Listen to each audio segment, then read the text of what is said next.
Well, it's been a while since I last done an Omnibus episode. Basically, an episode with a bunch of topics in line to talk about. The last one we done was regarding like Iroha and a few other things, but this time we're gonna be going for a bit of a mix between some XBoost stuff and then some general stuff afterwards too. Maybe some off-topic things along the way, but all in all, we should be getting ourselves ready. I'm gonna be hopping on the chat with Denso, and we can go from there. So, without further ado, let's begin. A Day in the Hangar, episode 20. Episode 20. Actually, didn't believe we could actually make it this far, but hey, here we are. Here we are.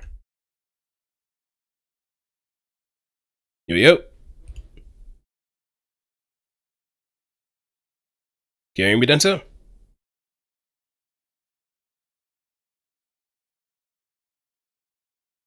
I guess it might take a while.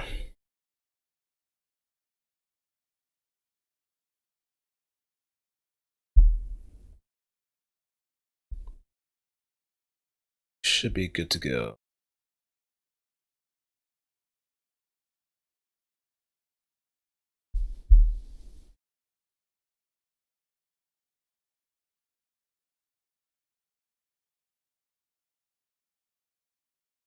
Hello.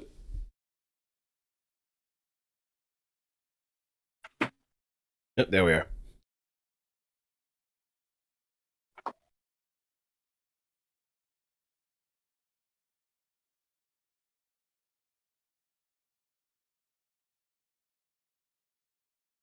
See if I can find one tweet too would be topical enough for the XBoost on.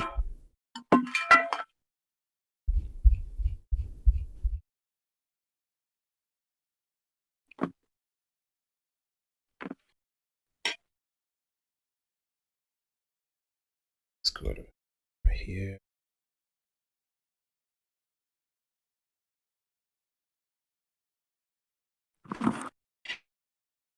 I guess I could. Give me 1 second, bro. You're ready. I'll probably just lower the volume. Sure that one out.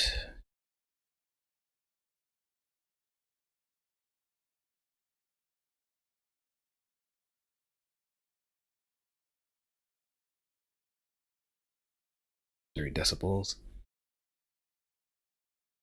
I guess to preface what we're going to be talking about for this Omnibus episode, we are going to be mostly talking about tunneling, a concept in actual, I guess in general competitive play that really does show its ugly head, but especially in team games where you can really lose your cool and just start gunning after the nearest person that you feel like is the weakest or is not really the most savory person to go up against. We're also going to be talking about the XBoost on, the recent patch that has been, I wouldn't say making shockwaves, but has definitely been a great boon to some degree, allowing for some much cleaner, purer matches to be played, despite, well, just mostly connection-wise to some degree. And we're going to be doing a little bit more speculation on EXVS2 XB, thinking of what might be in the game, what might be changed, or if there are any changes at all. I know there's going to be some footage of like the open beta, not open beta, the closed beta, sometime in November. So, all right, what's up? Not much. Just kind of going over what we're going to be talking about today. All right. Also got a few that might be topical for our current stream, especially one particular post that I think I posted in the general chat. Let me go look at that real quick. It's a one tweet by Strawberry. Strawberry Soryu. It's in the general chat. Yeah. 1 second.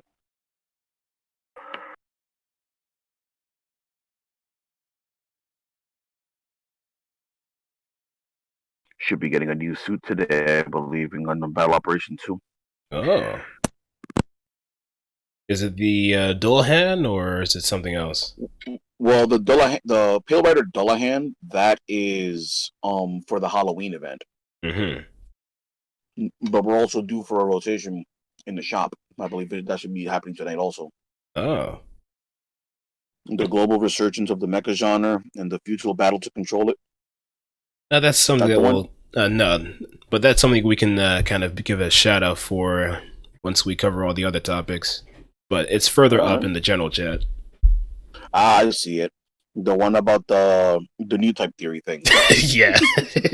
that was like some scrubbed coach level shit right there. Oh yeah, there's been quite a few scrub codes because of the new update for Max Busan, but we're gonna hold off on that until we get there. All right. So we're gonna talk about first then. Okay, the first thing is the tunneling subject. All right. So I think everybody is susceptible to tunneling, even top level players. That's I'm just gonna get that out of there right now, because I don't want this to come across like I'm trying to insult weaker players or beginners or anything like that. Anybody can be susceptible to tunneling. I'll even give a basic example. The most common example of tunneling, if you ask me, is when, let's say, me and you're on the team, right? Right. And you're the front, I'm the back. You died, I died, so now I'm overcosted. So I'm a 2.5, and I've got like 120 tops of armor right now at this point. Mm-hmm. So any hard hitting move is going to kill me. Yeah. So the enemy team goes and they're just chasing after me because they know all they got to do is hit me once and I'm a goner. Mm-hmm. And while they're doing that, they're ignoring that healthy 3K who, pops up and, whoops their ass. Because they were too busy focusing on trying to kill me, they completely ignored the healthy 3K, and the healthy 3K said, "Okay, cool, yeah, hold this Groby." So that's a basic example of tunneling, where you're focused so much on trying to kill me, and instead of me panicking, I'm not shooting, I'm not retaliating, I'm just focusing completely on movement. Maybe pop a burst to get that extra bit of of leeway to get the hell out of there. But the point is, it can happen to anybody. Mm-hmm. And sometimes you can't really tell yourself. I think it's important to recognize when you're tunneling, because when you're tunneling, I think there's several factors that can cause it, and I think one of them is frustration. When you're playing a player that you just can't hit, like a really good Exia, or someone who's just properly mixing in their fast falls and all this other stuff, and you just cannot lay a finger on them for whatever you do. Next thing you know, you're just trying too hard and to get this person, and that tunneling leads to other pitfalls in EX versus, namely overextending, Mm-hmm. and just willy-nilly firing of your beam rifle main, for example. And that can be pretty bad depending on your suit, because not every suit has a healthy amount of ammo. Okay, Quanta, for example. Quanta, I think, is what, 6 shots. Yeah. And Roughly. the reload rate isn't exactly fast. It's not like Strike Freedom that has like what 12 shots. 12 shots. So it's like you can't afford to be that reckless. No. Now,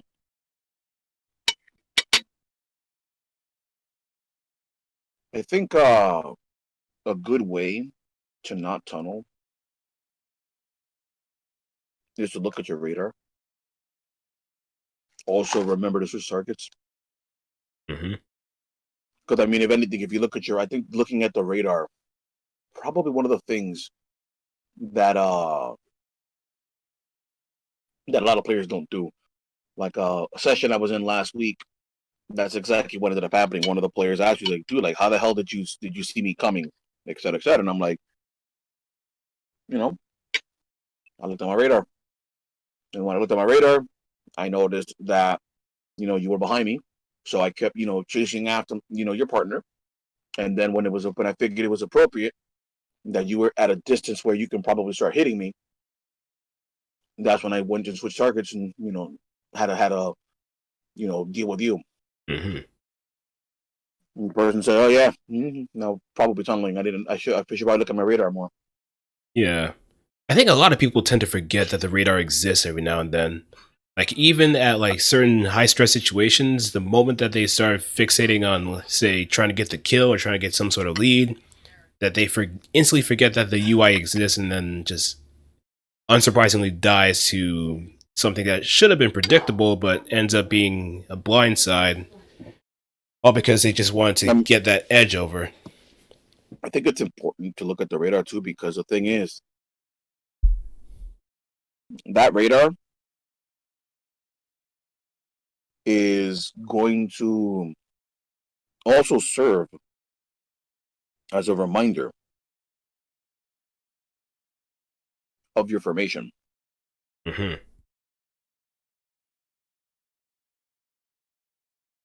So that's another reason why you should look at it. It's also why I liked Gundam Versus doing that when they had The the secondary radar radar? index in your face. Yeah. Mm-hmm. That one was really, really good, and I was hoping that they would bring that back, but that's okay. Yeah. Now, I think it's important to realize that, because when you realize you're tunneling, that's going to take a lot of your frustration out of you. Like because here's the thing, right? When you get upset, sometimes when you're annoyed or you're getting a little salty, Mm-hmm. I feel that helps you get better. Okay, getting mad is fine. Getting a little salty is perfectly fine, Yeah. because when you do that, you get a little serious. You get serious. You start playing a little harder, and I think that's perfectly fine. I mean, the game is competitive. Now, some players are better than others when it comes to playing when angry, but I think as long as you're a little annoyed, if you're a little angry and you're using it to fuel you, that's a good thing. But of course, you can't let it get overboard. You can't let it consume you. Yeah, but I think when you're playing like that, when you're saying, "Okay, cool, let me get serious." How you doing, Lord? That was good, Lord Lord. R777. The I think as long as if you're like, okay, cool, you're a little annoyed now. Like, all right, let me get serious. But when you do that, I think it's also good to go ahead and say, you know what? Let me check what I'm doing. But because the thing is this: if you're angry, you're like, all right, look, let me get serious. Let me stop tunneling. Let me look at my radar. Let me remember to switch targets. You give yourself a little healthy reminder like that. You're still using that anger as fuel, as opposed to, it consumes you, and then you're just basically like Shin and yelling like a maniac. But also, like Shin, he actually uses that rage in a very productive way, where he actually keeps track of what's going on around him. He has like a healthy fixation on what objective there is in front of him. In a way, you have to kind of find that balance of using that anger and just putting it into your play, as opposed to just letting it completely consume you and just be much more of a detriment to everybody else. I mean, you're pretty much throwing yourself to the wolves, and if you can't fight with the wolves, you're gonna be eaten. If you can't run with the pack, you're gonna get left behind. Yep. I was like, what's a good That's just stretch? how it is.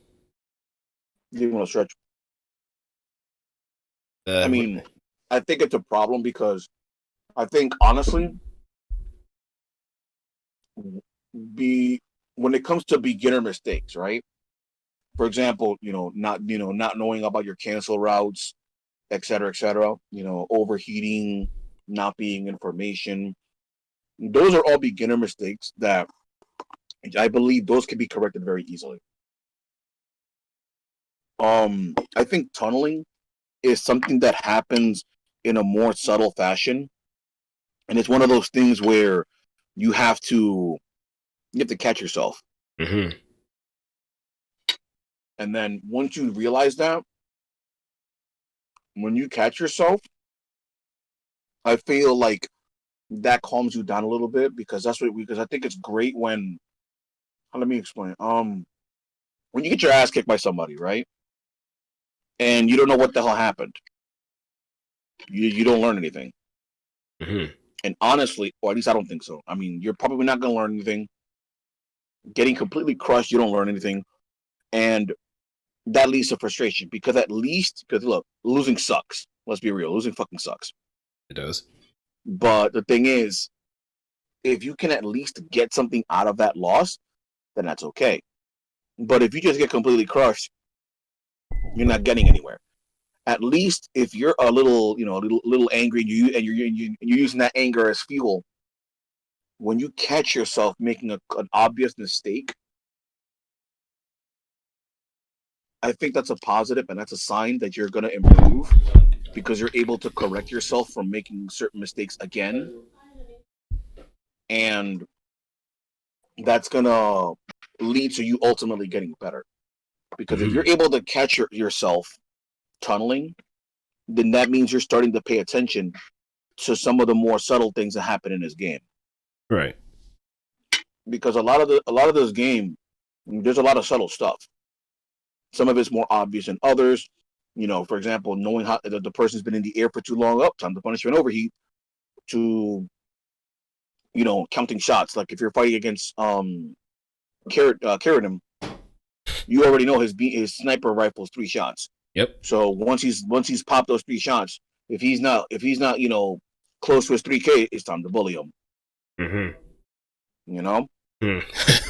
Stuff like that. That I know all too well.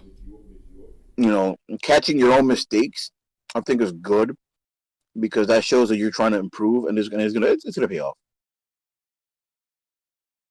But definitely, because I don't want to because I'm kind of in danger of going on a tangent. Definitely pay attention if you guys think you're tunneling. Slow down. Remember to slow down.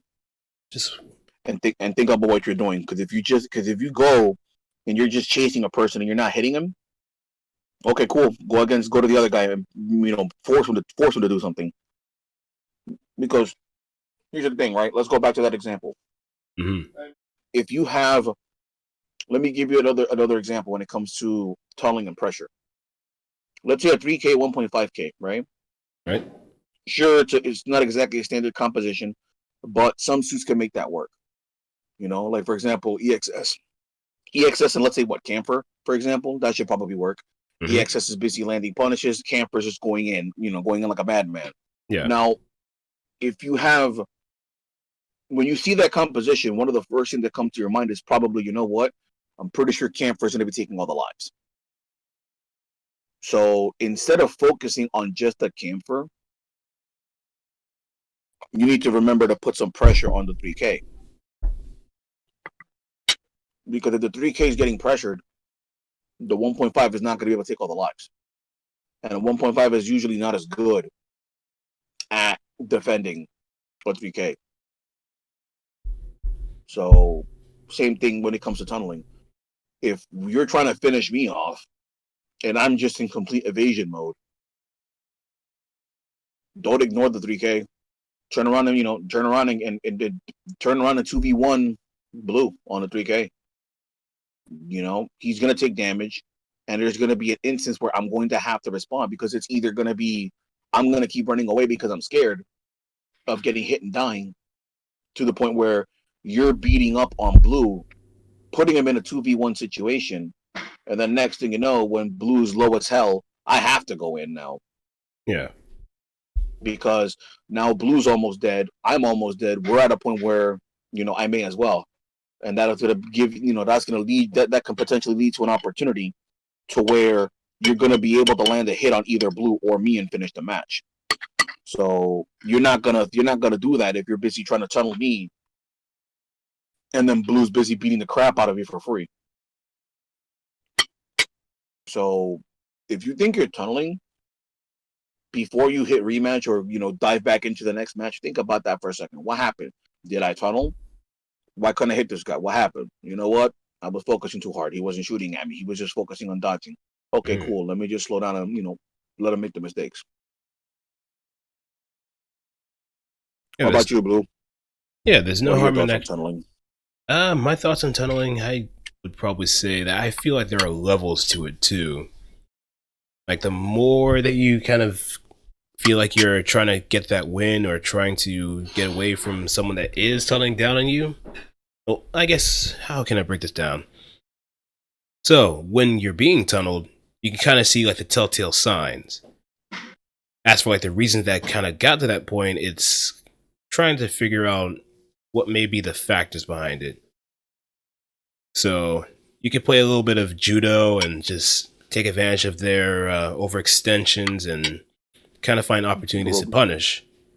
But at the same time, if you're the one tunneling, if the player knows exactly how, say for example, I'm playing Lupus, Barbatos Lupus, and the other person is playing, say, Gunner Zaku.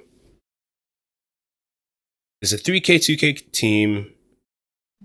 3K is down, 2K is left alone. If I try to push as much as I can in order to at least force an overcost, or force some sort of situation where the pressure sets in, if the Gunner Zaku knows exactly what's going to happen, they're going to play in a way that is going to take advantage of any possible means of closing the distance, using their assists, using the threat of like 2B in order to stun, step in ways that would kind of kite you towards the 3K, and all in all, it just leads to various different blocks and patterns to the point where you don't even realize things are being set up. Like there's tunnel vision, and then there's enhanced tunnel vision. And enhanced tunnel vision is where you just completely forget everybody else around you. You're only fixated on just one person and one person alone. You're trying to force that 1v1 as much as possible, even in the entire match. I've had like one person that was up against me, I think it was a Banshee player, and the entire time he did not gun after my partner, who was a beta dude. I was playing Excelia. Not once did he decide to flick to a different target, to the target that's a bit more of a threat than me. And I just kept gunning him down. He did land a few hits on me here and there, but all the time he just kept overheating. He tried to use his BC in order to try and catch me off guard, but I just kept my attention on both players as much as I could, and then just try to force some sort of situation where it would be easy for God Gunham to just do the rest. Beta was playing God? Yep. And I think I've been in that kind of perspective before with the enhanced tunnel vision when I was first starting off with full boost. Especially when like the target is at very low health. That's where I started seeing some familiar patterns there too. You want to get you're like really desperate to get the finish and whatnot. Yeah, to try to get the last kill. Then as time went on and the more matches I played, I started realizing that enhanced tunnel vision has been doing much less wonders than what I wanted to do. And instead, I decided to go for a different kind of strategy. Just take a look at what I need to be realistic with. And all in all, just try to force situations where both enemies will have to commit to something before making the final judgment call and determining what will be the best outcome to turn things around. So, yeah, there's definitely levels to tunneling. There's definitely levels to how you can respond to tunneling. But I think the best reminder would be like a very heavy hit to make you realize that. Like if there's one shot that just knocks you down and just chunks you for a good amount of health, that's a good reminder that you're tunneling way too hard. Or if you're getting caught into combos or caught into double lock formations that you should have been more mindful about had you realized what the enemy's been working with and how they've been playing in tandem with each other. That it really has a very subtle yet prevalent effect on how you view the match. I can dig it. Mm-hmm. But yeah, I think ultimately it comes down to slowing down. Honestly, I think that's like I think that's probably like it's like when it comes to fighting games, the first thing I tell people is don't jump. And I think for EX versus, I think it's definitely slow down. Yeah. But no, I think that pretty much covers that topic. I think it's definitely, I think it's I'm gonna say in terms of rookie mistakes when you already are into the game, and then even expert level mistakes. This, I think, tunneling stays at all levels. Really, It does. it's not, because like certain things, certain players, once you've been playing the game long enough, there's certain mistakes you're just not gonna do anymore. Mm-hmm. But I think if anything is gonna lead you to making those other mistakes that you shouldn't be doing at a certain level, it's going to be tunneling. I think tunneling is the gateway mistake, if you will. Yeah. It's more of an emotional kind of thing rather than yeah, it's more of an emotional and psychological thing rather than just something that's part of the game. Yeah, now that you mention it, I think tunneling is mainly an emotional type thing. Yeah, you're right. Yeah, because someone could have like a bad day at work and they just want to take out their frustrations, and the best way they could probably do is just beat up on someone else. And if no one's going to let that happen, then it's going to lead to a lot more mistakes happening. It's going to lead to some tension, and it could be a compound of a variety of different factors. But that could definitely be one of those things that contributes. Wow, thanks, Twitter. Go away.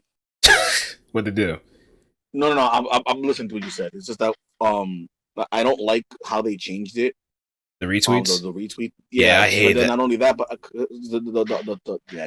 the link that you showed that you mentioned, the Forbes article about how Mecca's not dead. I was gonna I hit the retweet button and then it pops up with a reminder. Headlines don't tell the full story. Like, no, I Oh, know, but I'm gonna retweet it anyway. Like, I that don't need you to tell me that's Twitter. It's like, I yeah. don't need you to tell me that's Twitter. Thanks. It's mostly because of the election anyway, so there's gonna be some fuckery to it. I mean, it's pretty obvious that Twitter is kind of biased, Yep. but we're not even gonna talk. We're not even gonna talk. We're not gonna Yeah. discuss that. This is not the place for it. Yeah, I hate the players for it. Oh, but fuck you, Giga. Thanks. Okay.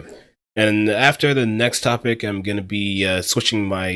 I'm gonna be switching my mic to my phone because I'm gonna be taking care of something real quick. Just gonna pick something. Sweetly. So. What's our next topic? Uh, Also, if I didn't say it earlier, what's up, Stretch? it's probably playing matches at the moment. But the next topic is the new patch for XBoost. Basically, the one that introduced the wireless indicator and spectator mode. All right, so I have no idea how to access spectator mode. So I gotta bug you about that later. But I want to say one quick thing about the wireless patch. Mm-hmm. Wi-Fi players, do not take it personal. First and foremost, don't take it personal. I don't know you, so I can't make a personal comment about you. But while I do approve of the patch letting us know that, hey, this person's on Wi-Fi, I do want to mention that one of our mutual friends, Mohoko, made a post where he mentioned that a certain player was going to be like the only person on wireless that he would allow to play with him. because he swears up and down that that person's wireless is better than other people's wired. Mm-hmm.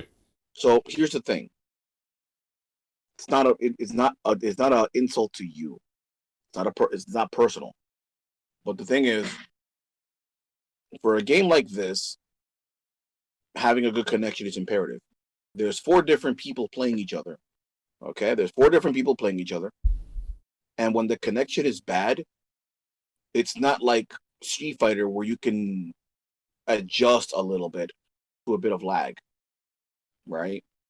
In this game, given the game's fast paced, how many angles you have to cover, and all the things that you have to manage, whenever the internet connection goes bad in Extreme Versus, it doesn't go from being a good game to something that you can cope with.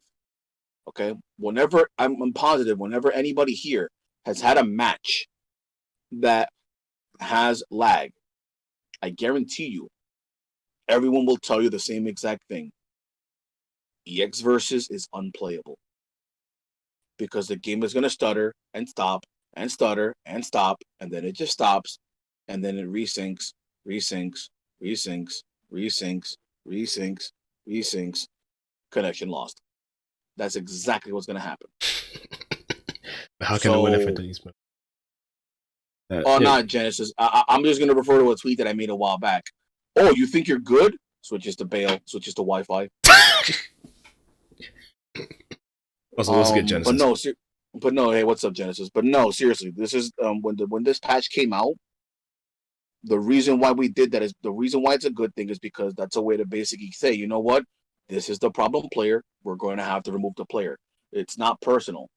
Now, there were some people who were complaining about getting about how their living condition is. I understand that, but here's the thing: buying a long ass cable is not that expensive. Period. Point blank. And getting a power line adapter is not that expensive either. Now, you can get a power line adapter. You can get a big ass cable, which is what I would recommend. Because here's the thing: you can protect that cable. You can set it up in a way where you don't have to worry about that cable being in the way. All right. One thing you can do is, for example, you measure the distance that you would need.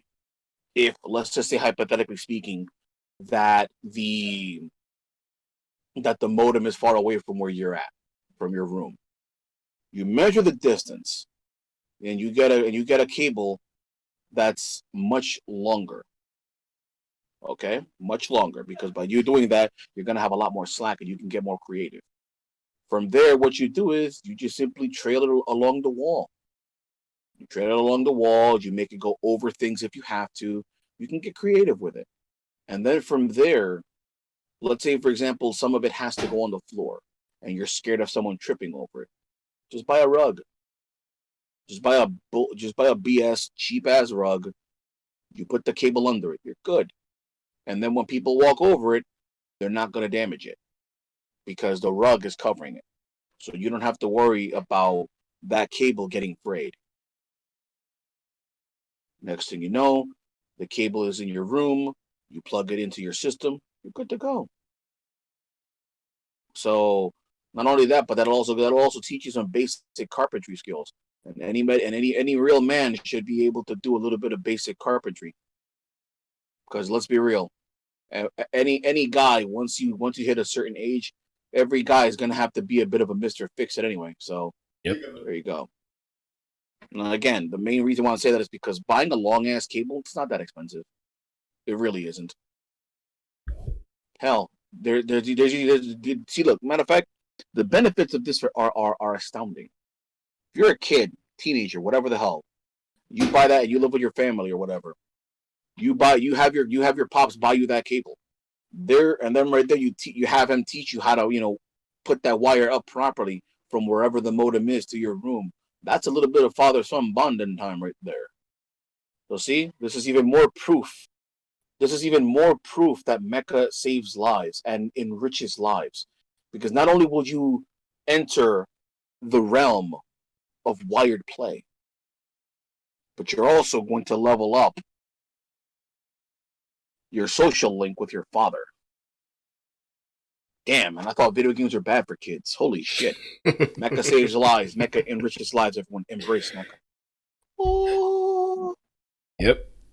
It's okay, guys. No, My but PS4 is touching my router. No, but seriously. Hey, Transamp. No, but seriously. If you look at, matter of fact, let's go to the answer to everything. You can look it up on the internet, and you can look up how much a LAN cable costs. It's not that expensive, and figuring out the distance is easy. And like I said, you buy a bullshit rug. A bullshit rug is gonna be like what, $5? Yep. $5-10 max. So let me see.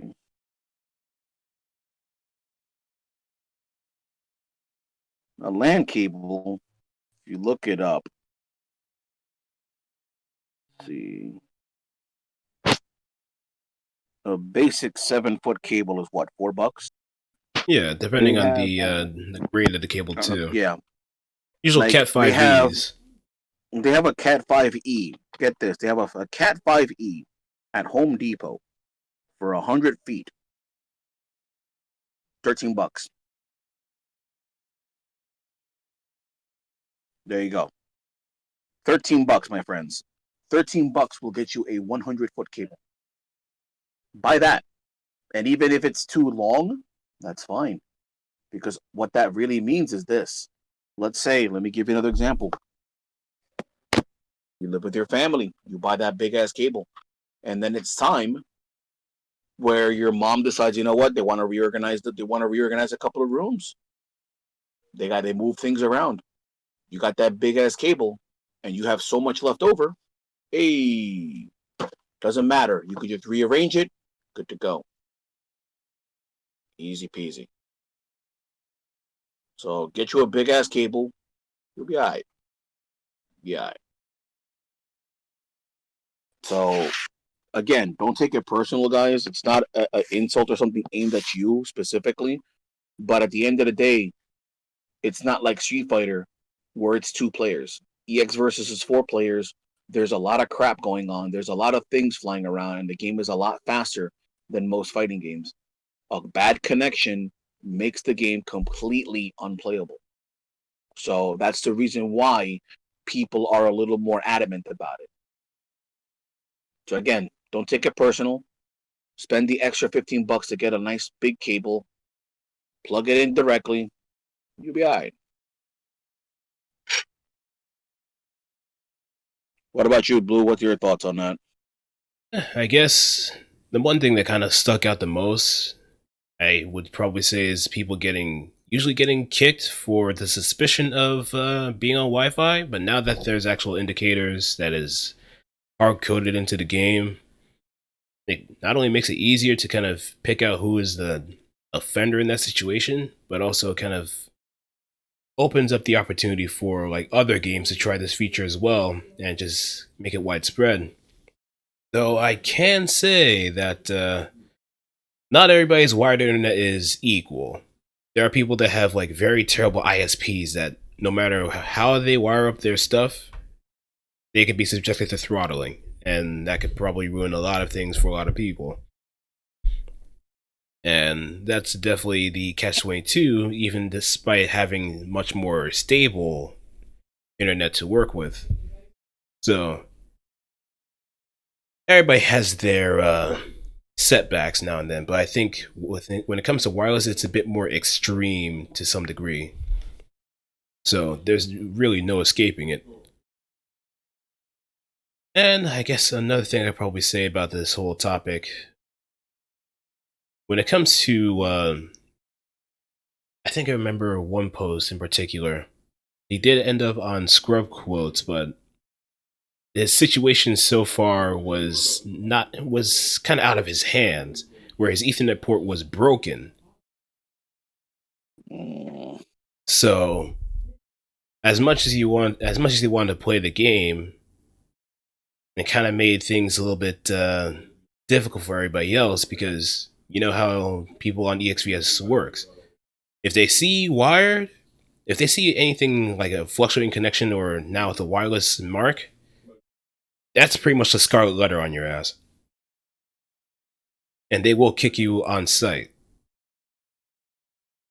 However, I feel like if there was a situation where if you know the problem exists and you had the potential to fix it, so you can have a bit more of a stable, more palatable experience online, even with friends, it'll be a much better outcome to just get this stuff repaired. I'm pretty sure it doesn't take too long for the Sony to replace the Ethernet port, because I know that with my PS3, it sucked. I hated playing on wireless after getting a good taste of wired play. But yeah, I guess it's just more on the factor of some people aren't as fortunate. Some people aren't as open to the idea either. But one thing is for certain, the people that just play wireless and expect others to kind of roll with it, especially if they've been playing on wireless for a long time and they don't even feel like there's any problem with it whatsoever, when you have a bunch of documentation from actual people that have done their research, that this and that factor. Years of research. Yeah, in fact, Yeet Kundo, Everyday Legend, has been making a lot of posts about different kinds of quality when it comes to wired and wireless play, depending on the model of the PS4. And it really does open some eyes, too. Like, the one player that Mohoko swears up and down that has really good wireless is probably playing on a PS4 Pro. And it's probably much more stable than like the other model PS4s that are out there on the market.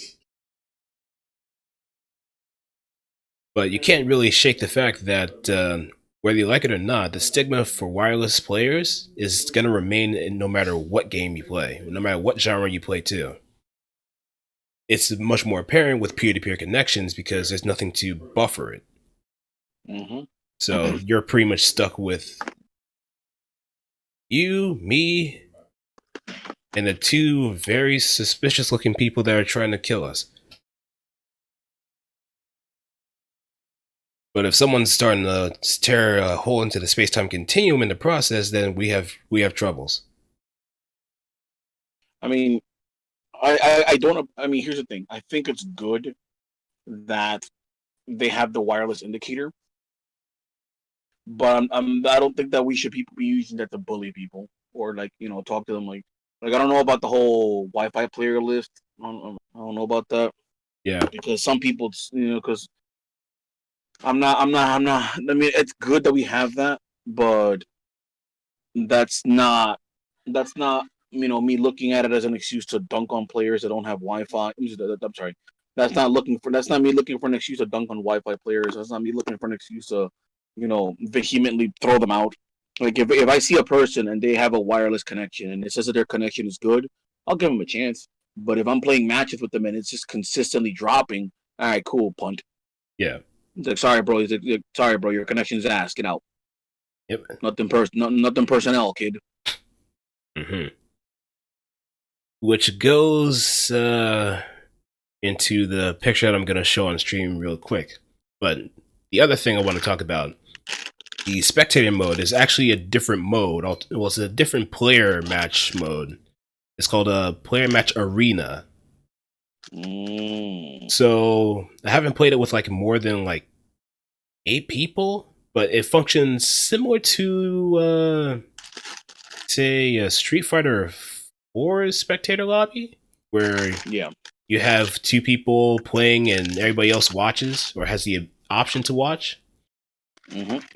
The only thing is you don't have access to the training mode to wait until then. But it's a really nice feature to have. In fact, this makes it much easier to do actual tournaments this time. In fact, the moment that the update dropped, you start to see more tournaments, online tournaments crop up.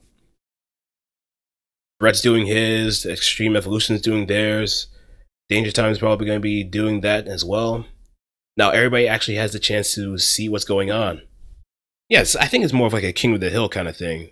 And I think the host can jump in at any point in time too, depending on if it's allowed or not. But this is what everybody's been wanting for. This is what everybody's been asking for years. And we finally got it. It's a gift that we've been needing to have for this game for a long time, ever since Full Boost. Probably even people that were just vanilla. Because now it just makes streaming the game for competitive sake a lot easier. And you can see a lot, and I guess in real time you could kind of teach people certain things. You can kind of see how they play in real time, and what you can critique them on afterwards, instead of just trying to jump into like a replay lobby and kind of hash things out. But oh no, this has been quite the boon for everybody else. I mean, no, I don't think anybody would be mad about having a spectator mode in general. Like we, No, I don't think so. yeah, No, not at all. I mean, anything's better than that Marvel vs. Capcom 3 dancing cards. Remember that? Oh God, that Oh, was horrible. the dancing cards. All you saw were like the health bars, their player IDs, and the characters that they picked out. Is just clashing against each other rather than seeing the actual action happen. So there's less logistics involved in order to get the ball rolling. And I'm pretty sure we're probably going to see like some 24-hour lobby streams and pretty much have like a Peaceful J equivalent for XBoost at some point. It's going to happen soon enough, but only time will tell. We did get it pretty fast. Yeah, Genesis, I agree with that. Yeah, in fact, I'm glad it came out that fast. I was expecting them to roll it out sometime in November, but the fact that it came out, well, I guess if, for whatever reason, if the virus didn't happen, it probably would have been November.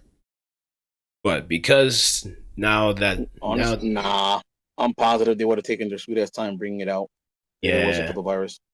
Yeah, I'm pretty sure that probably would have been the case too. I guess I was being a little bit more lenient as to how long they were going to hold it for. But it's funny that a feature that was always prevalent in the arcades was pretty much a staggered edition in this situation, when it should have been like a no-brainer right then and there. But I guess just trying to implement it onto like a console architecture, even though the game is practically on Sony's hardware, on Sony's core systems. It like again, it should have been a no-brainer. But I'm pretty sure they've been trying to hold off on showing all their cars before anything of that sort.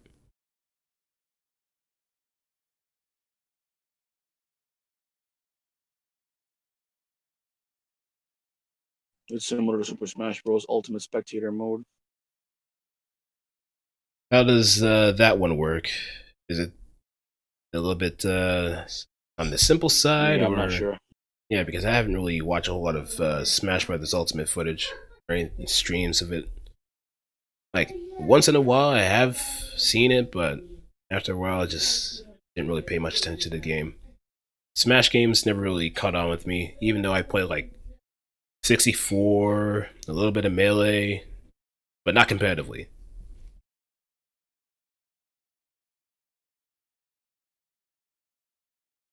But I guess when we get things rolling, I'll put up the particular post that Strawberry Soryu came across, and I'm going to read it out for everybody to listen. in case they're listening onto the SoundCloud version that's going to be coming up soon. So, give me a sec. Okay. I can't contain my laughter at this point. Homeboy already laughing. He didn't even start yet. No. New type theory insists that all latent abilities will blossom in order to adapt to the greater void, and mankind will be then able to understand each other without misconceptions. Yet, we have wired elitists who refuse to understand those in a different space, who won't understand that people have different living situations, means, time, and resources, and just want to have fun with a game that they love and not be edgy tryhards that scream at a millisecond of input lag in a game with technically shoddy netcode to begin with. Scrub! Whenever people blame the netcode for any other reason, they're just covering for themselves. Because a netcode is peer-to-peer. And peer-to-peer implies that one or the other has a pretty shy connection in the first place.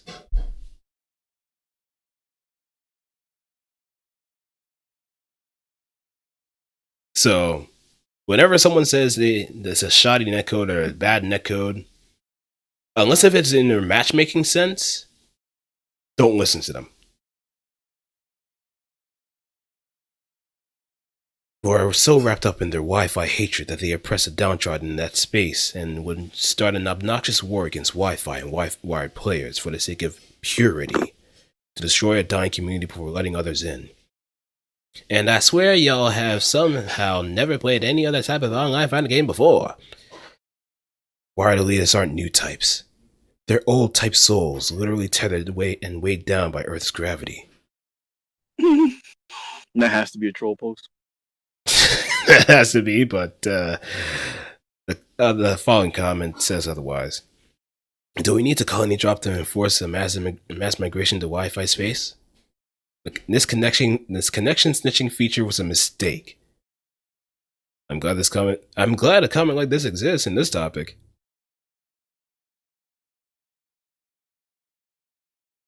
That's one of those things I'm like, you know what? I'm not taking that seriously. No, you can't. There's no way you can't. Like the fact that they include the colony drop. Look, no matter what happens in any situation of the world, we're gonna find some way in order to get things back to normal, and we're gonna find ways in order to get back to wired. So even if a colony does drop, we're gonna find some way in order to innovate so we wouldn't have to worry about input lag at any point in time. And that means we're gonna have to wire things up. Maybe there might be a push for more fiber optics. That would be the ideal world, but that ain't the ideal world we're in right now.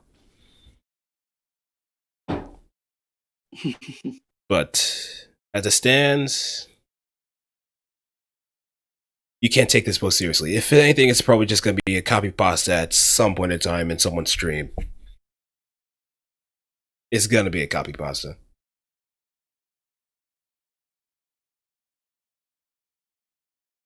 Okay. So, I'm just going to get ready for something real quick. I'm going to switch to my phone in the meantime.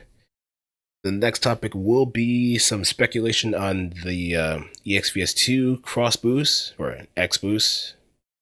So I'll give it a floor for a moment, and I'll probably hook back up at another point in time. All right, give me a second. I'm gonna get some water too while we're at it. So just a small little break then, right? Yeah.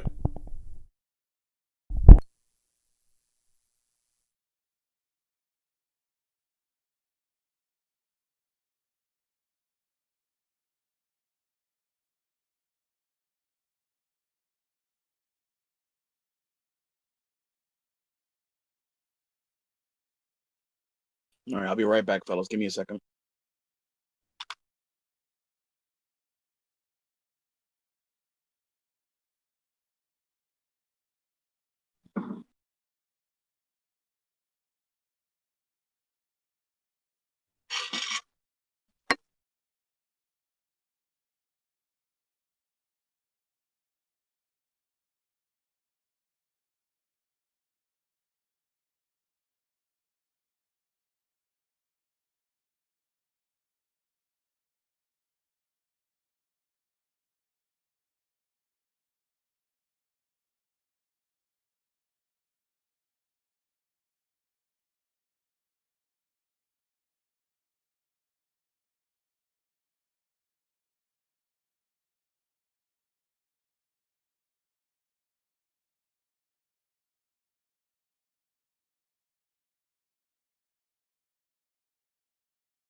Alright, I'm back home. I'm just gonna add Denso to here again. This is beat here too. But I'm most likely gonna be remaining on a bit of standby for the most part.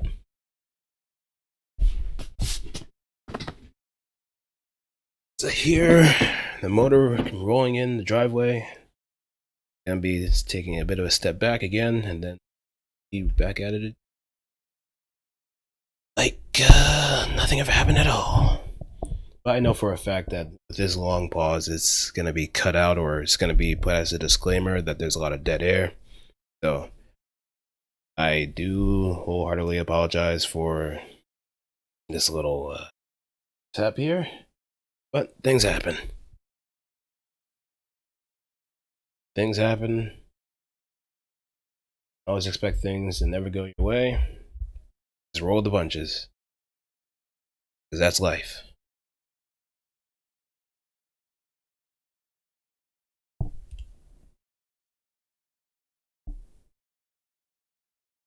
Let me refresh the Twitch.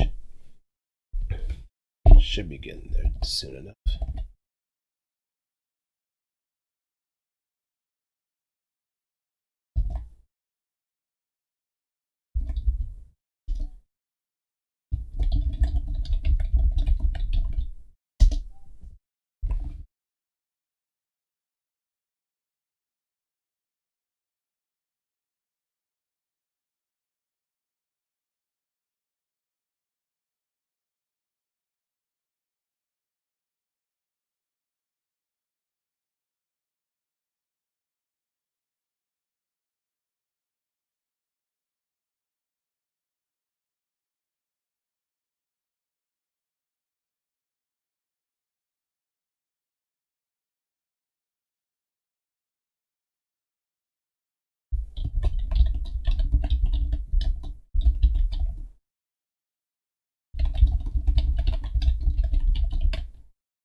All right, I'm back.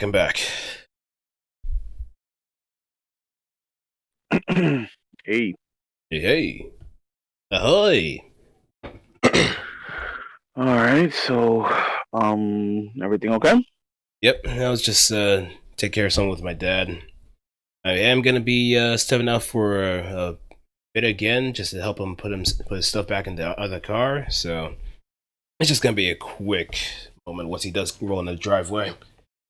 So No I'll just problemo. No problemo. So I believe the topic that we were going to leave off on when you disconnected was we're speculating about the XBoost patch. yeah. I think what's gonna happen there with the XBoost patch. We were talking about I was asking about the different bursts. So there's 5 different bursts. Mm-hmm. So I don't think they're gonna add any other bursts, and I believe you mentioned, Like the although cross I'm assuming burst. people that yeah, the cross burst thing would mean that maybe it could be a combination of bursts, kind of like what happens in Street Fighter 4 when they came out with double ultra. Mm-hmm. For people who didn't play Street Fighter 4, the way double ultra was is that you can pick either your first ultra, your second ultra, or you can pick them both. You'll have access to both ultras, but it won't deal as much damage. So it just makes But I it think, of it. yeah, I personally don't think that's going to be worth it. But that's just me. I don't see myself if I play cross boost. I don't see myself doing that. I don't think it's worth it. Mm. And the reason being is because I feel that whenever you look at a suit, most suits have a preferred burst. So if I use Alex, for example, as a Alex, in my opinion, if you're gonna play Alex, the only burst you're gonna be using is Fighting Burst. There's no point in using Shooting Burst because its main is a machine gun. It's even though getting that sub and assist back a little faster would be nice, but I feel like if you're gonna pick two bursts, it's gonna probably have like reduced effects, and if they're gonna have reduced effects, then it's not gonna be worth it. However, if you do end up being able to pick two different bursts and their effects are the same, then that could be pretty wild. Mm-hmm. I'm pretty sure if they're going to balance it that way, where it's just the exact properties, they're going to have the burst meter drain much faster than extend. Even with like half burst, it'll be gone in a matter of moments. Or just gone in general.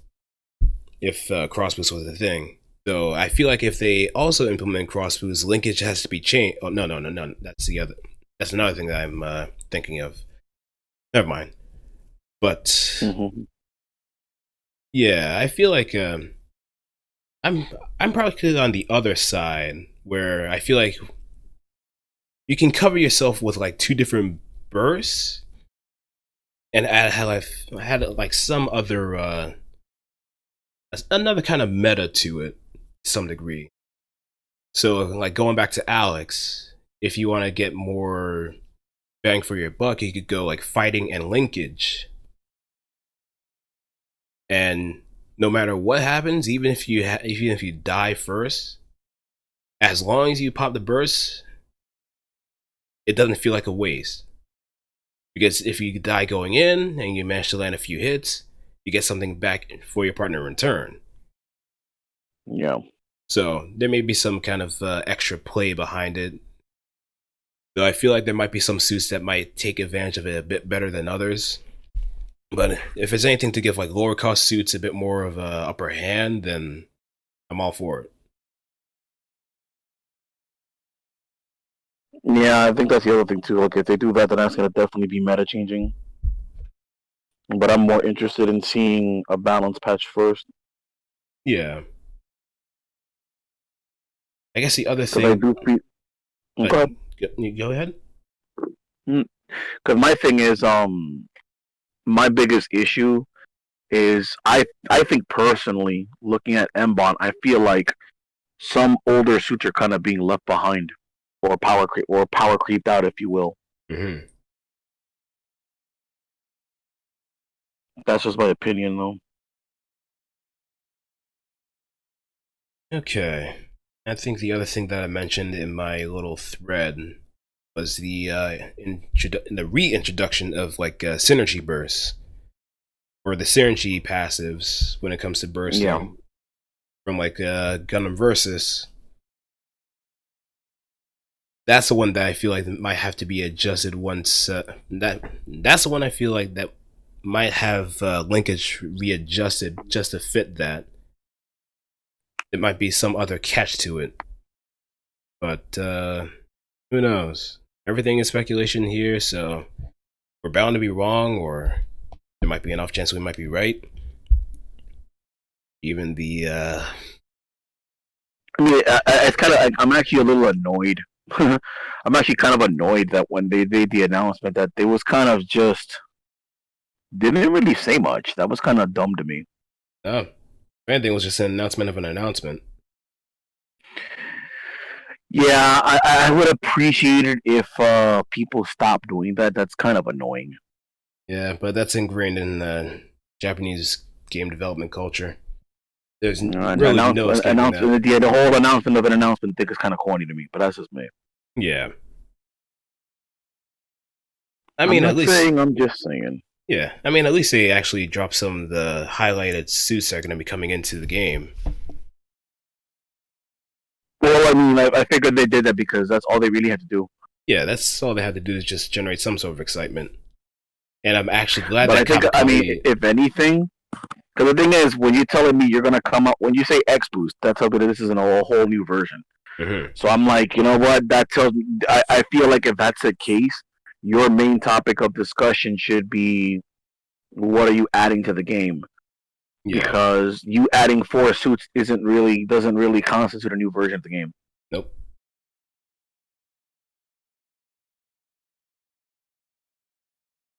And like going back to like Street Fighter 4, with each iteration always added something new to the mix to make it feel different with every version. Instead of just adding multiple characters and just calling it a day. Yeah. Every iteration of a fighter game has either added something or adjusted something so something feels new when they add a new character or new characters. Even if they're like recycled from different properties, it's still something different. Like Rolento in Street Fighter Cross Tekken doesn't play exactly the same like what's Street Fighter 4 because his links are different, buffer window's different. There's a whole lot of other things that kind of come into play, and scaling is tantamount to that. Yeah. But when it comes to games like EXVS or Gundam Versus, whenever a new character is introduced, nothing much really changes outside of like the balance adjustments. Like they let the suit rock for a little bit, see if it's too powerful or not powerful enough, then just do some gradual adjustment as time goes on until they hit like a bit of a sweet spot. And then they go as long as they don't make the same mistakes they did with Third Strike, and also with the Snap the Condom On patch. Yeah, the arcade edition. Yeah, Snap the Condom On. That's the Yin and Yang patch. Mm-hmm. It's funny how history repeated itself. Because they mentioned it. They said that they did it on purpose, where they made those characters really strong on purpose to shake it up. But I'm like, you're not really shaking it up if everybody just says, "All right, cool, it's time to play Yin and Yang." Yeah, it just molds the meta rather than shakes it up. Yeah, it didn't mold the meta. It just basically said, "Meta, we are the meta." Bend over. More things change, more things stay the same. I was kind of laughing though when Steele said that he feels that the game is boring when Wing Zero's on the top.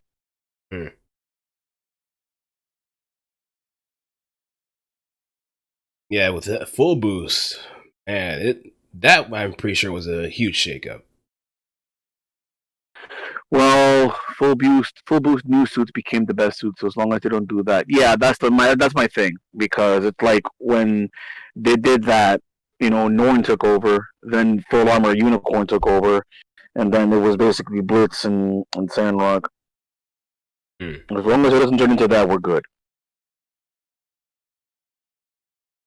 Yep. I feel like as much as as much as people want like some more DLC in Max Busan, I'm very fine that they're just withholding that.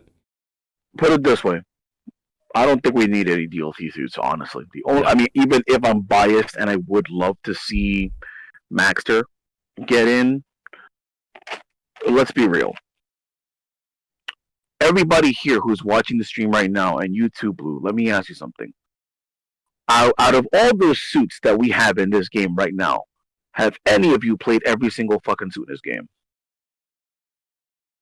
And do you even plan? And are you even going to?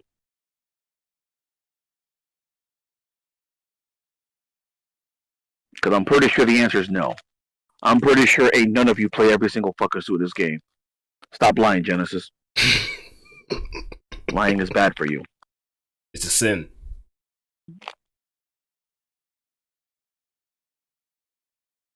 I went through all of them in the beta. Well, shit. Okay, I respect that. Yeah, just take a tour around the world. Give them 3-match try. I can respect that. At least I'm not good with. Oh no! Don't get me wrong. I'm not saying in order for us to deserve new suits that you have to have played every single fucking suit and be good with them. No, not at all. Not at all. I mean, hell, I'm pretty sure most of us are still crap with our main suits. Come on now. It's just that I'm saying that you're the exception, not the rule. So it's like, why are we gonna beg for a million more suits when we have a bunch of suits right now that are not used at all, or they're just straight up bad? That's my thing. I want suits that are not doing well or that are weak to be looked at. Like, honestly, if you're gonna add suits, I mean, I'm assuming it's gonna happen anyway. But if you're gonna add suits, please don't give us suits that are gonna dominate the meta, because that's just gonna hurt the game. But excuse me. Um,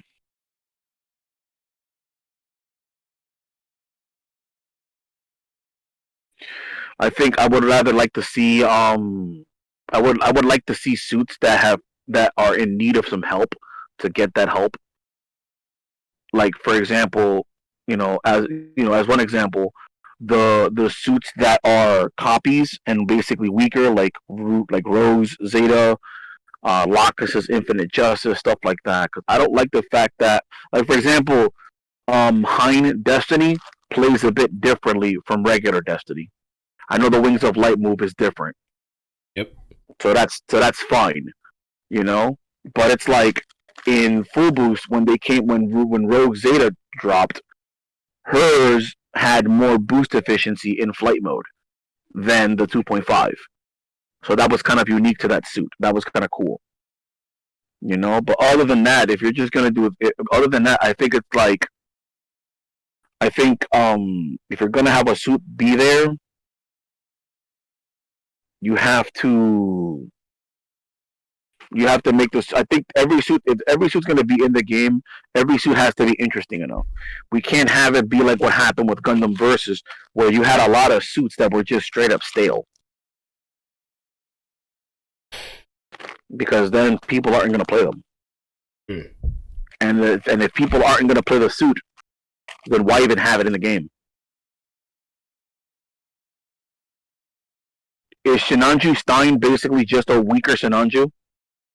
Is that what it is? Yes, it's basically a more streamlined Sinanju. Doesn't have like all the bells and whistles compared to the actual Sinanju, but it's very standard, middle of the road. Nothing, nothing spectacular. But at the time when it was released, it was a bit of a menace until people started figuring out, and it just died off after a while. So that's pretty much the inevitable reality of it. If you don't have anything that stands out, you're kind of dead in the ditch. Which is a shame because Sinanju Stein is a really cool design. Its moveset looks pretty nice, but it just achieves being boring and being stale at the same time. If that makes any sense. Gotcha. And I mean, I guess get it. I get it. We're gonna have suits that are there's gonna be suits that are weaker. Mhm. That's just the way of the world. It's gonna happen. Yep. But I think if we're gonna have suits that are gonna be that are gonna fall short, give them a buff. Give them something that makes it a little worthwhile. Or at least make them somewhat subtle. Like, let's say, Blue Frame, or just buff those tools that aren't good. Like, let me give you an example. Like, let's look at Blue Frame, for example, right? So, before anything else, who here has used Blue Frame? I know me and Blue have used it, but who else here has used Blue Frame at all?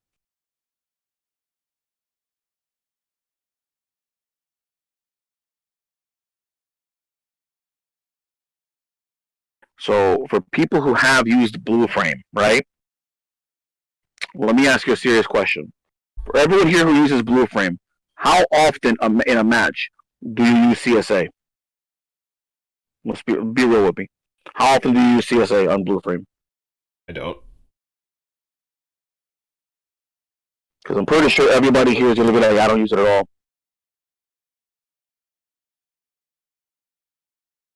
So here's my thing. Blue Frame CSA has a niche, and that is that it has a very fast startup. But the thing is, it doesn't track. You have to aim it manually. Its damage, and here's the thing, because its damage is unique. Okay, the damage on it is unique. Did you know that half of CSA's shots are solid and the other half is beam? That means if a crossbow suit is coming at you and they have their cloak, it will damage them while also damaging their cloak. Really? The same applies if you use its BC, the stab, which is 8 BC. If you land 8 BC on a crossbone suit, it's the stab. It will stab them, and then he fires the weapon's guns. It will damage both the crossbone suit and its ABC mantle.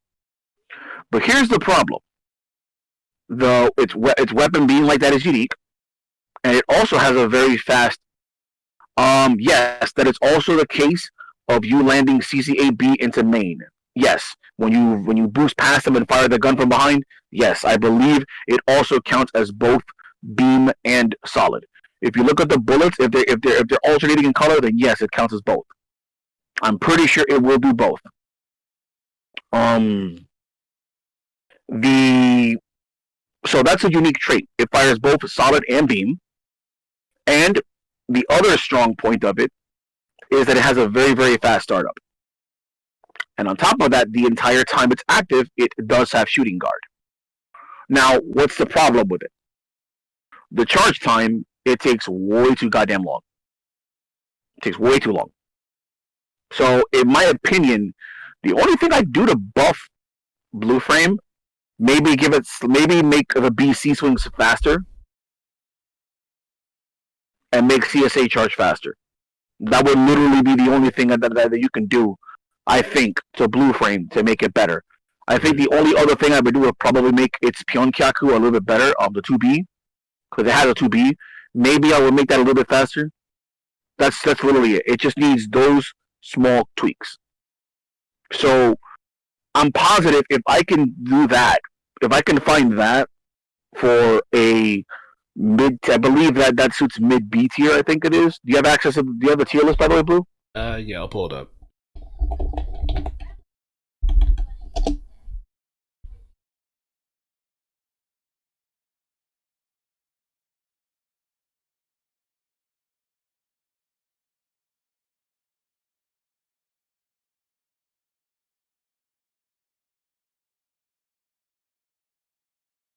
It's low B.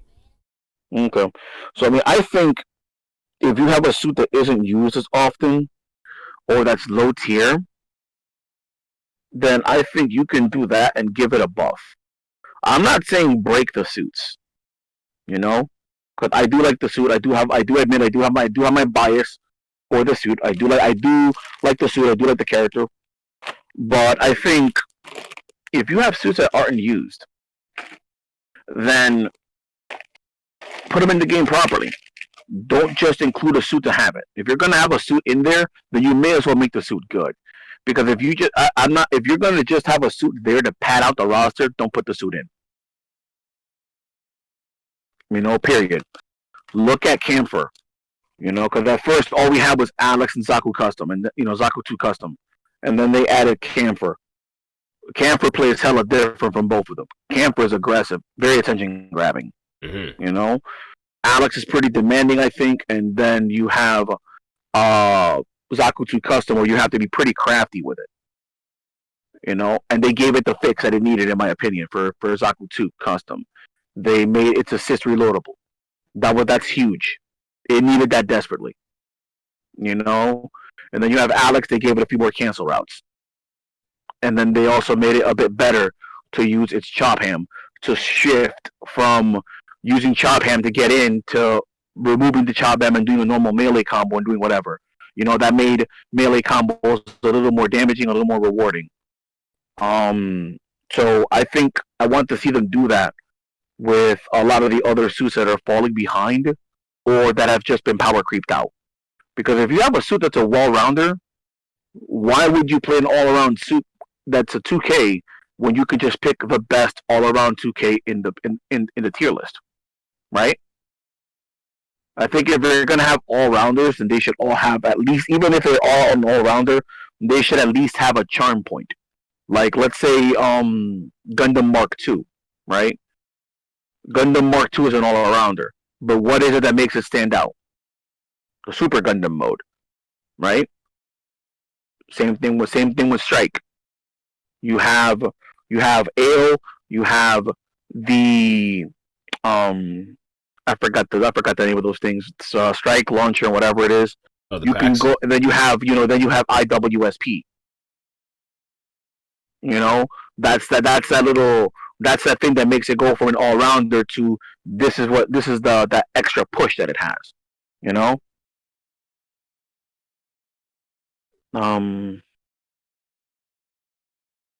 don't know. I just don't like. Yeah, being a suit loyalist is great. I think it's fine. Being a suit loyalist is cool. Yep. I like it when I see a person who runs around and runs a specific suit, and they play it damn good. That's great to see. As opposed to just hugging the meta. I mean, granted, hey, if you want to win and you got to hug the meta to win, by all means, what you got to do. But I do have more of an appreciation to see people. I do have more of an appreciation when I see somebody running around with a suit that I haven't seen before, and they play the hell out of it. That's always great to see, in my opinion. Blue Frame has 2 CSA now in EXVS 2. Are you talking about regular Blue Frame or the 2.5 Blue Frame? 2K. Huh? The 2K version has 2 CSA. What is it? Because I know the first one's the Tactical Arms Gatling gun. What's the other one? The other one is like a high-power beam cannon that's Garo. So he gets another one-time use weapon. Okay. Yeah, and I think it does have like a blast radius too. So it has this. That's cool. It has this really significant. There it is, longer in launcher. That's it. Okay, the Lohengrin launcher. Gotcha. That's cool. I honestly just use CSB. I use it immediately at the beginning of the match now. I don't even try to use it as a clutch as a clutch move anymore. I don't use it as that anymore. I use it as a early fuck you. Just like I land a damn hit immediately, and then just go straight to having the dagger, the stun dagger toss.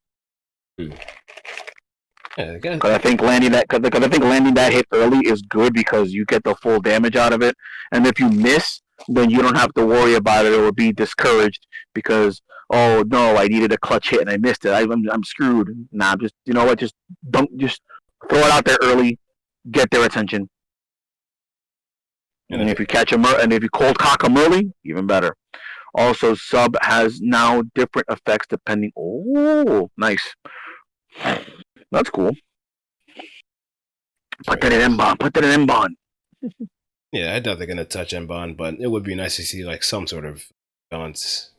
Maybe, sure, but just being realistic, I don't think that's gonna happen. But one can dream. And I guess we can probably go on the last thing before we move on to the next topic. What would you speculate the cost for the 4 new suits?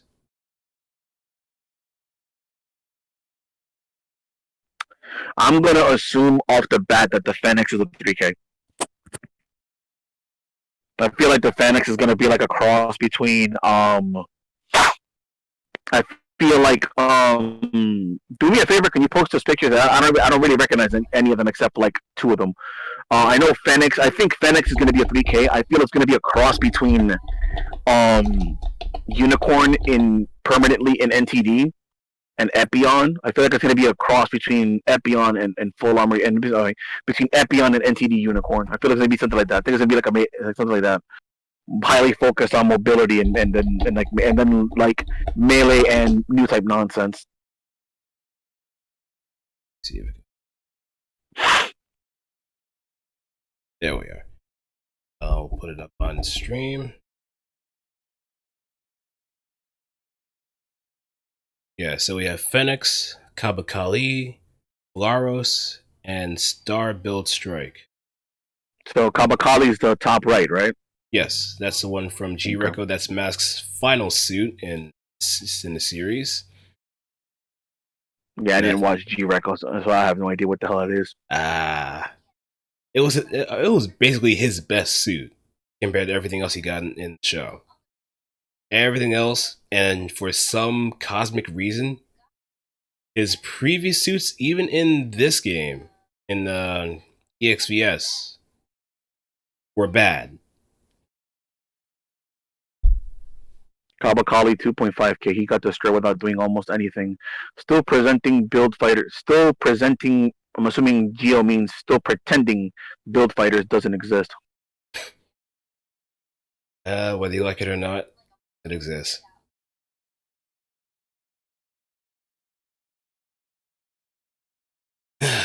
But yeah, I feel like Fenix might be an interesting case where it does have like a very interesting moveset, but I feel like the way that was showcased, it feels more like a 2.5 than anything. Kabakali would definitely be a 3K. I'm positive. I'm positive Fenix is going to be a 3K. I mean, I'm fairly positive it's going to be a 3K. It's just the question of, is it going to be Yona piloting it, or is it going to be Bird Girl? I think it's going to be like EXS, no pilot. Yeah, so it probably might be the Bird Girl, because she is assimilated into it. But Yona did pilot it like at the very end of the movie. Nah, I think it'll make more sense to have it be no pilot / Bird Girl. Mm-hmm. We also have the Flaros. I feel would be a 2K. Flaros is probably going to be a 2.5. I mean, the only 3Ks we're going to have is Mikazuki and Bale. Yeah. Or it might be an interesting shaker for him to be like a 1.5, but the way that he played a significant role in Iron Blooded Orphans kind of contests against that. But 2K definitely seems like a much more reasonable cost for him. That's just me. Because I'm pretty sure his CSB is definitely going to be the Super Galaxy Cannon. He's going to have an artillery mode. And his super is going to be the Dainslev, which is going to be a high-speed railgun that can pierce through ridiculous amounts of armor. It's probably going to function the same way as Seven Swords line gun, where it's like a split-second target, and then it's going to down you instantly.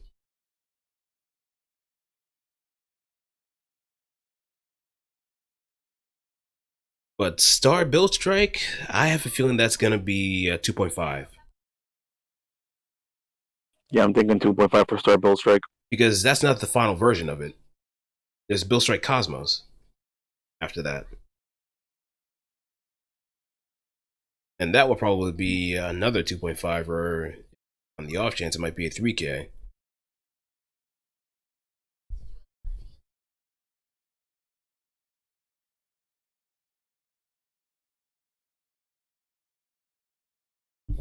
Yeah, that makes sense. If it's not the final version, then there's no reason for it to be a 3K then. Yeah. I think that makes perfect sense.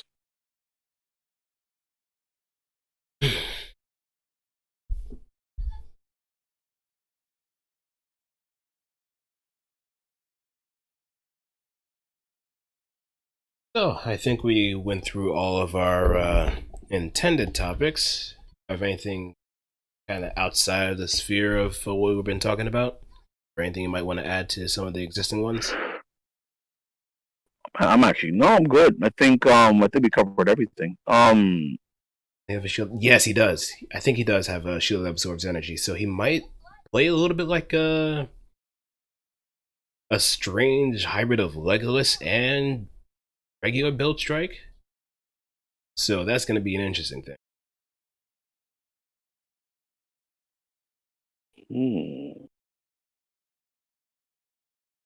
Oh, really? Yep.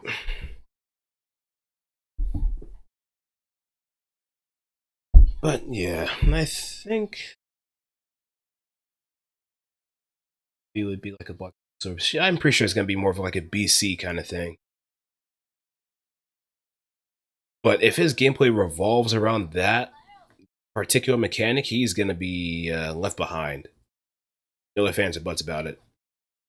If he has like certain enhancements that come from it, that might be the Achilles heel for him. Also, if there was like a small tick time where he can actually make use of it. But we'll wait and see what happens. After all, the beta testing should be happening sometime in November, like mid-November.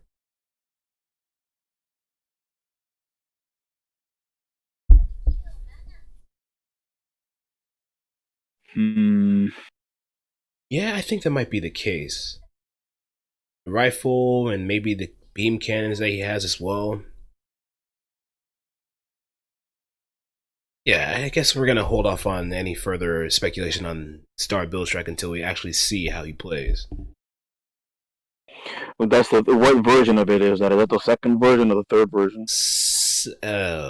There's been a lot of Build Strikes, but there's Build Strike, which is a Build 2K. Strike, yeah, Build Strike Mark II. That's not in this game. There's Build Strike Full Package, which is in this game.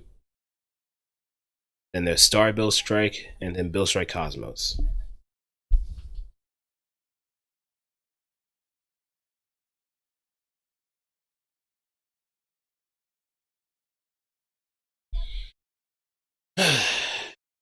But yeah, sounds like this would be a 2.5 then. Yeah, it will definitely be a 2.5. I think it's safe to say. Yeah, I think it's safe to say this will be a 2.5.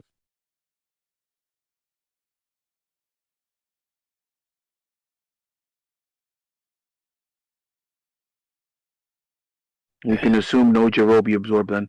The shield also cannot absorb beams that are too large, such as the beam from Gundam X Miles Hyper Satellite Cannon. I'm pretty sure they're gonna find some way in order to cheat that. Probably give it some special durability.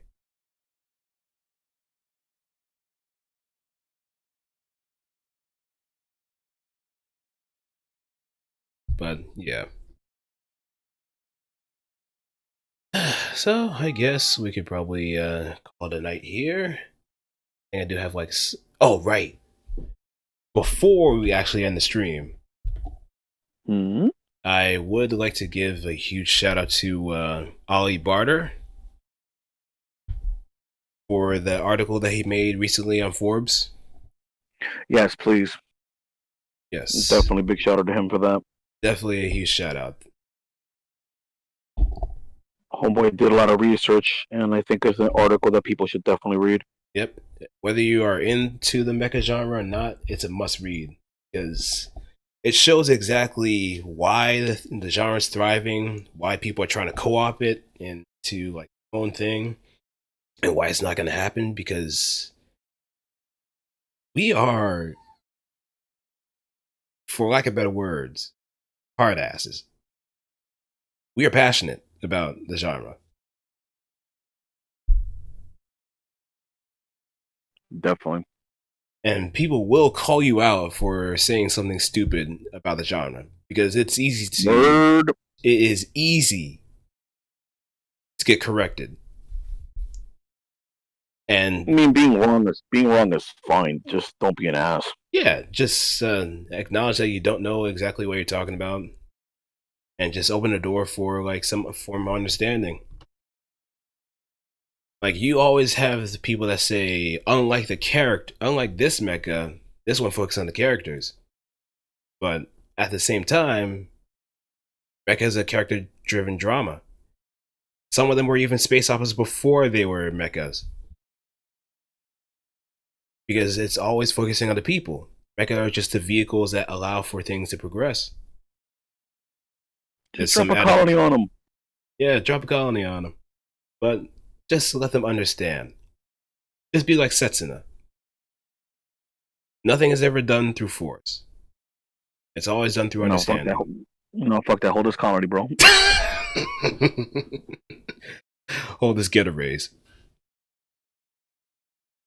Oh, man. I think we'll be alright. Yeah. But, unlike new mechas, old mechas are good. But yeah. Thank you, Mr. Barter. Thank you for the article. We hope you do well in the future and the best for you. Thank you for being the bastion and the mainstream for mecha anime in general, because you know real damn well Giga's not going to do anything about it. You know well that anybody else that tries to worm their way into the genre and try to mess things up for their own benefit, they're not going to get away with it. Shut the fuck up, Giga. Yeah. Like, yeah, he said another stupid thing too, but I'm pretty sure Necro has that covered. That never gets old. It never gets old. Pretty much. Yep, and any tubers are a mistake. Mechas created idol animes. Yes, it did. It did. And in some boomerang kind of way, Xenogosia, Idolmaster Xenogosia exists, which is an idol anime that has some mecha elements into it, or it's just a mecha anime in general. But because of Macross, idols exist. Lin Min Mei laid the foundation. She walked so everybody else, including Valkyrie, could fly. And everybody else. The Owl Agency.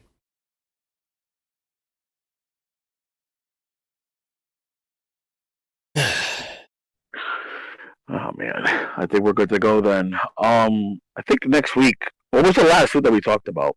The last suit that we talked about was Exia. So we're probably gonna have to cover.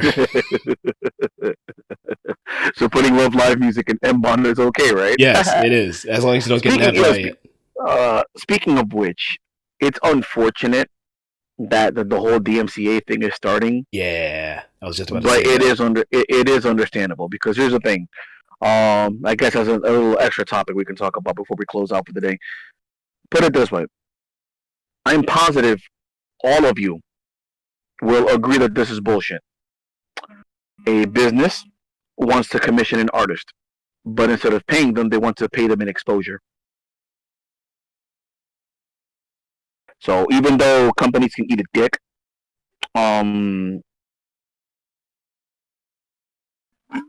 I will say that is the correct path. If they choose to do the DMCA thing for people using their music, it's unfortunate, but it is what it is. I will make an exception though. I do feel that there do need to be exceptions. So, for example, Gundam has music in there from Gundam Wing, etc., etc. Or if you're playing, let's say, Need for Speed, right? I know for a fact that games like Need for Speed and Grand Theft Auto, they have music, Yeah, copyrighted music. Yeah, because if I'm not mistaken, Grand Theft Auto Vice City has I don't remember properly, but I could have sworn Grand Theft Auto Vice City literally has the entire soundtrack from, I think, The Godfather. Was it The Godfather or the Scarface? Yeah, that has to be Scarface. Yeah, Scarface. Yeah, from Scarface. So if a game has music like that, then that should not be a reason for complaining or for DMCA's. If it's part of the game's official soundtrack, then yeah, I don't get the bitch. But otherwise, yeah, they can do that. It's unfortunate, but yeah, they can do that. Yep, and it was always looming too. It was bound to happen at I some mean, point. but yeah, that's the other thing. Let's be real. That was pretty much coming sooner or later. Because the thing is, I remember when I used to post a lot of my old EX versus full boost replays. There were plenty of times where my music or the video had gotten muted because of that. Mhm. So Or the video gets blocked in some countries too. I mean, it's unfortunate. It sucks because it's kind of some people have probably been introduced to certain music artists because of a streamer, and then that person ends up becoming a fan of that artist, and then they end up buying CDs and yada yada yada. But sooner or later, that was probably something that some people were probably abusing. So the only thing that's kind of annoying me is that they're going back years to try to get people. This is like, come on now. Yeah, that's a bit too overboard. But then again, we know who we're dealing with. I mean, the part that's annoying is because of the fact that those companies they're always going to be greedy. Yeah. These companies are always going to be greedy, and that is unfortunate. But again, it's when it comes to this particular topic, it's perfectly legal. They can do that. So, yeah, just don't try to break the rules. Don't try to fight it. Just see what kind of music it is that you can play. I'm sure there's other music out there that you can play that isn't like that. I know there's a plenty on YouTube, for example, where it's not licensed and it's free to use, and it's like a bit of jazz and stuff like that that you can use. Just play that, or just stick to in-game music. It's just it is unfortunate though, because I have a bunch of playlists that I would play whenever I was playing certain games. Like if I was playing if I was streaming a gacha game, I definitely had different music playing in the background. So, but you do. Anyway, I think that's enough from me. I'm done for the day. All right, man. Thanks for stopping on by, Denzel. Thanks for having me, Brad. So, wait, I was going to ask, what suit we're gonna talk about next week? If you have any ideas. That'd be a good question. I'm gonna have to look back at the polls, but I might. We could find someone for Camphor. Yeah, Camphor might be a good choice. Yeah, we're gonna go through the common suits first before we go into the weird ones. Although, granted, we did make an exception for Zaku Head Zeta. Yeah, that was voted high. Maybe we should do that actually. We should probably have whenever we do a poll, we should have like a low tier suit and then a common suit or whatever, and just have them on rotation. See if we get troll picks every once in a while. Yeah, just shake things up. We've talked about Z Gundam. We've talked about Exia. We talked about Saku Head Zeta, and we actually found a couple of things about it that was actually kind of interesting. We did talk about EXS. EXS Age Effects. We did talk about HFX. The person our guest for HFX actually made their own video too, where they condensed it down. Also, you have a playlist on YouTube, don't you? Yes, I do. Okay. So we'd have to check the playlist. Yeah, so far, HFX, EXS. We've also done Gold Sumo, Exia, Z, Zeta Zaku. Who else?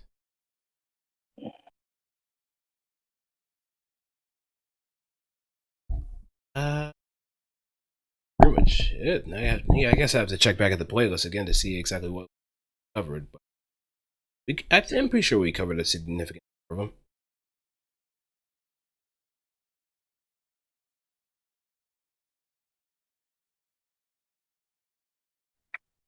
Yeah, we haven't done like the whole we're against the meta.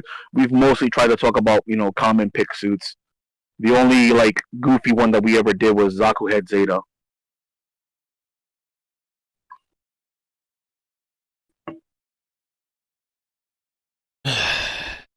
Yep.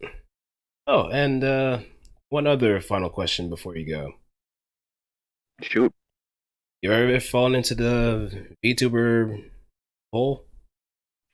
I actually don't even watch any of them. I mean, I'll watch a couple of like highlights, and I do think that some of that stuff is funny. Mm-hmm. I think overall it's actually pretty positive. Yeah. The only thoughts I really have about the whole situation is, hey, CCP eat a dick, because of what happened. Because Taiwan exists. Yep. You're not slick. Like I get it that they're trying to put themselves in a more positive light, but at the same time it's just like, yeah, you're kind of being hypocrite when it comes to that stuff. So no, Mm-hmm. because I mean they already did that with Top Gun. They did that with a couple of other movies. Um, so yeah, no. When it comes to that sort of thing, bite me. But as far as in general, I do think that the whole VTuber thing is actually kind of it's kind of from what I can tell, people are mainly seem to be very positive. A lot of people seem to be very happy. People seem to be very positive, and they get a kick out of things. So I don't see it as a bad thing at all. Yeah. People seem to be very positive about it in general. The memes that are coming out of it are pretty funny. I think there's a guy that I listen to, Plague of Gripes. Yeah. He makes some pretty fun. He's an artist. He's also made some incredibly hilarious videos about about Dragon Ball and Yeah. Naruto. The TM video. If you guys haven't seen it. The TM video. Yeah, like the TN, the one where he talks about how Japan hates TN, the one about how power levels are stupid. He literally fixes the Gohan the Cell arc. Um, he also made a video mocking about how Naruto is a hypocrite. He's made some. Those are like his most popular videos, and they're freaking hilarious. But he also does some pretty great videos when it comes to drawing. He made a video where he was drawing one of the girls from Hololive, I believe one of the English Hololive actresses, and he mentioned some pretty positive things about it. I'm pretty much in agreement with how he described it. I think overall, I think it's fine. I think it's fun. I think it's harmless, generally positive. The only thing that's been a negative about the whole thing is, again, fucking China. But I do want to say one thing that I thought was funny about it. When Coco came back, Yep. people were subscribing to her Yep. and then putting up super chats, basically trying to bash her. Because usually when you have streamers, they read your super chats or whatever. And so you subscribe to her, you buy her super chats. You do all this this to try to bash her. You do all of this, and she doesn't read them back. And you basically gave her money. So it's like, is this supposed to be how you boycott or fight against somebody? You basically you're giving them money. Is it okay, bro? You sure showed her. it's just funny. It's just I think absolutely it's funny. hilarious. I think that what they try to do is try to make it dirty money by tainting the super chats with some sort of message against her, but it's still giving her money. The words "vote with your wallet" comes into mind. You could have just played the game by not playing at all, and instead you just make her benefit from her comeback even more.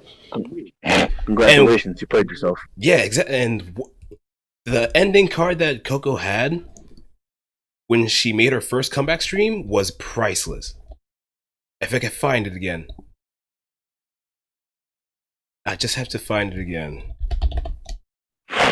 Because that was just icing on the cake. I have to my likes again. Where is it? But yeah. I've been enjoying Hollow Life. I've been enjoying VTubers in general quite a lot. In fact, I've been keeping track of more of the English ones because, first of all, I could actually understand what they're saying. Don't have to resort to using subs. But everybody's doing like some really good work, I can tell you that. In fact, one of the English members, Maury Calliope, actually had her EP ranked #1 on certain streaming sites, especially in the hip hop section. So that's quite a shakeup there. A major shakeup at that. And you also have Garangura, who is practically going to be the very first of Hololive that's going to be reaching 1 million subs. So I just think it's also funny how the whole thing with the shark girl started with the letter A. It's like, what? Yep, it's just and that's it. And everybody just freaked out. That's silly.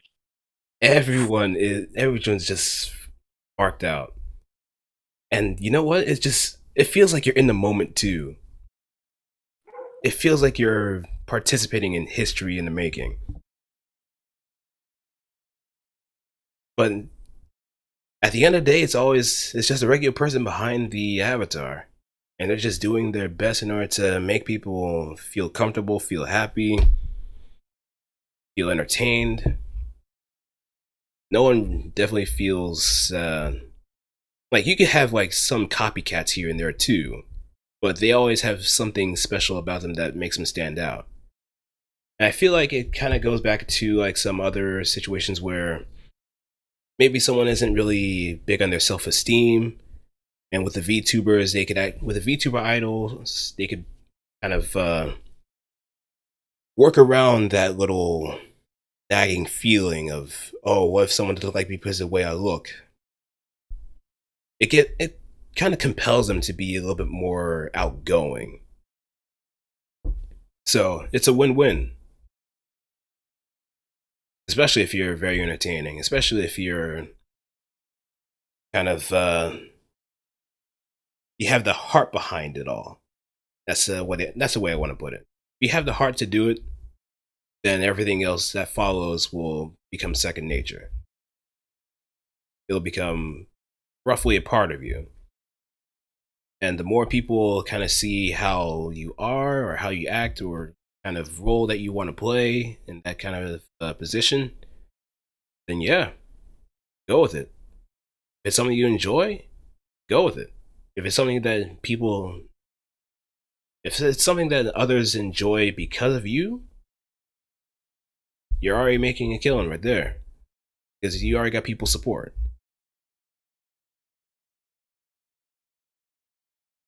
So, I wish everybody the best that's doing their thing. Both, well, in fact, all the VTubers out there doing their own thing. Wish them all the best. Oh, yes, I found it. I think I retweeted it once too, but just seeing it again makes it all the more worthwhile.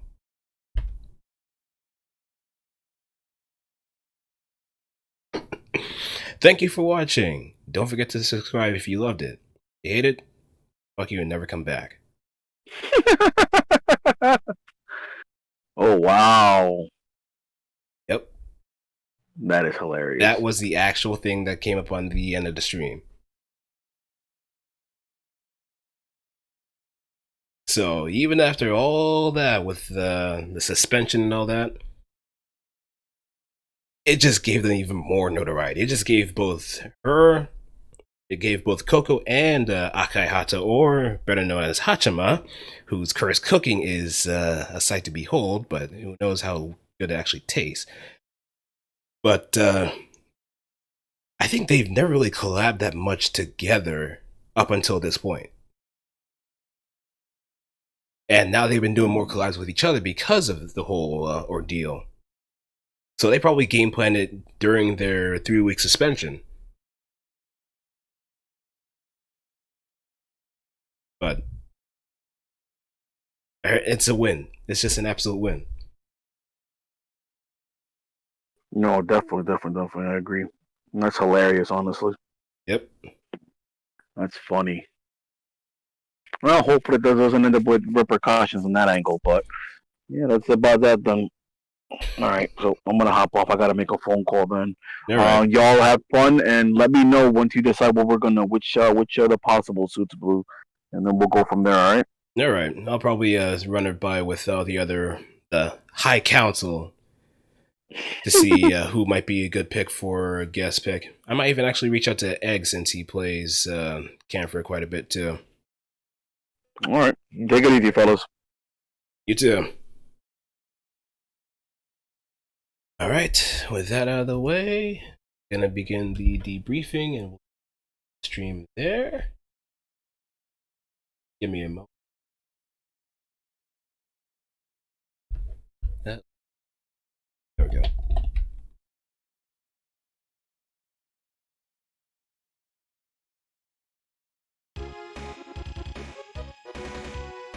Well, thanks everybody for stopping on by. Again, I apologize for the little impromptu intermission.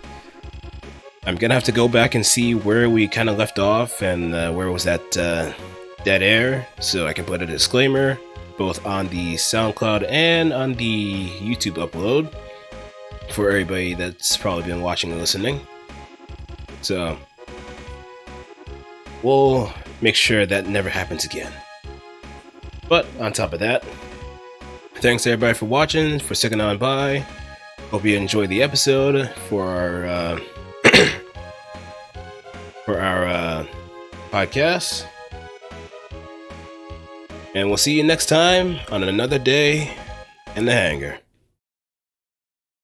Peace.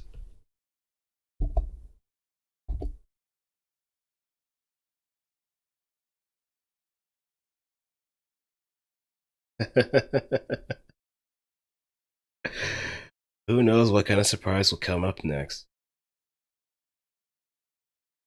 Once phase 1 is over,